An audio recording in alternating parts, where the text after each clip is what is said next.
Ciao a tutti da Alessio Fanghigli e oggi vi ho portato 3 pacchetti di Pokémon nero e bianco destini futuri. Comincerò con quello là di Zekrom, perché dentro quelli di Zekrom non ho mai trovato qualcosa di speciale. Spero di trovare almeno una ex.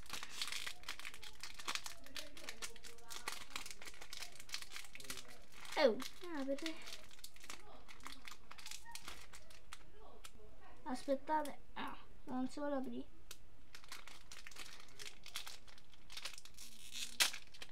Ecco. Allora.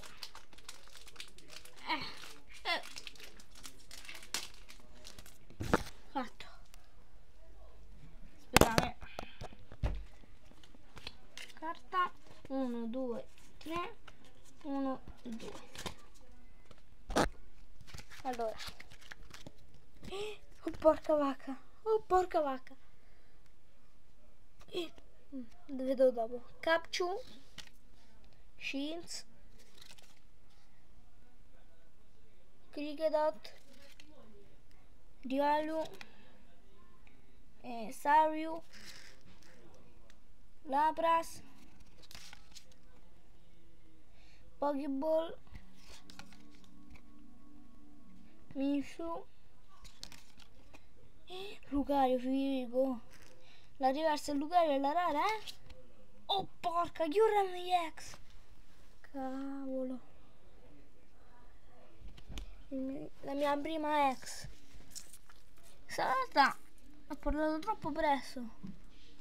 Andiamo con quella di Reshiram.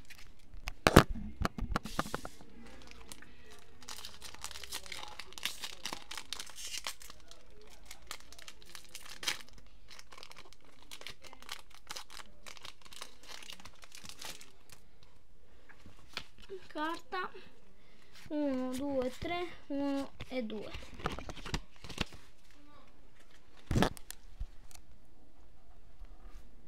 Ecco.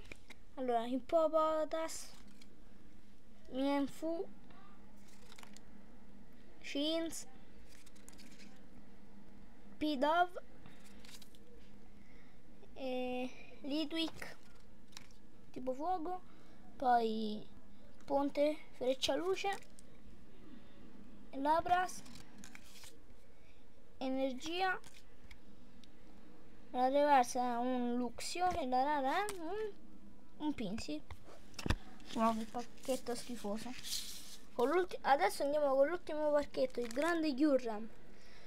Sui video di internet ho visto che Regigigira, scusate, è molto raro, cioè porta tante cose belle.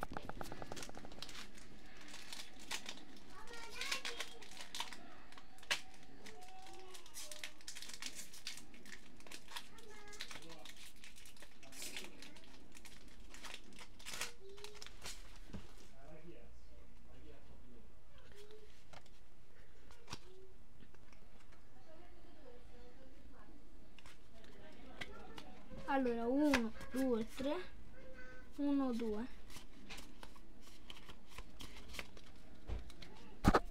Allora, Riolu, Ferroseed, Popotas, Miao, Shins, Kirila, Jigglypuff, Mienshao, la reversa è Centro Pokémon e la rara è un Simisage. Non è stato tanto bello. Vado più round. Ciao a tutti da Alessio Fanghigli. Dai, come metto io? Ciao.